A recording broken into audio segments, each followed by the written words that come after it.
വിശുദ്ധ മത്തായിയുടെ സുവിശേഷം 7-ാം അധ്യായം 21 മുതൽ 27 വരെയുള്ള തിരുവചനങ്ങൾ. യഥാർത്ഥ ശിഷ്യൻ. കർത്താവേ കർത്താവേ എന്ന് എന്നോട് വിളിച്ചപേക്ഷിക്കുന്നവനല്ല, എൻ്റെ സ്വർഗസ്ഥനായ പിതാവിൻ്റെ ഇഷ്ടം നിറവേറ്റുന്നവനാണ് സ്വർഗരാജ്യത്തിൽ പ്രവേശിക്കുക.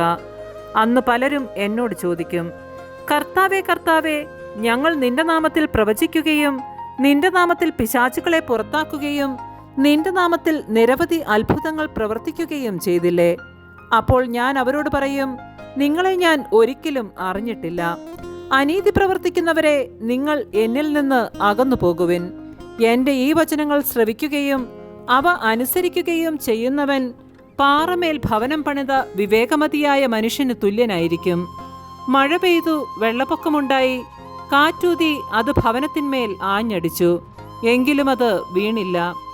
എന്തുകൊണ്ടെന്നാൽ അത് പാറമേൽ സ്ഥാപിതമായിരുന്നു.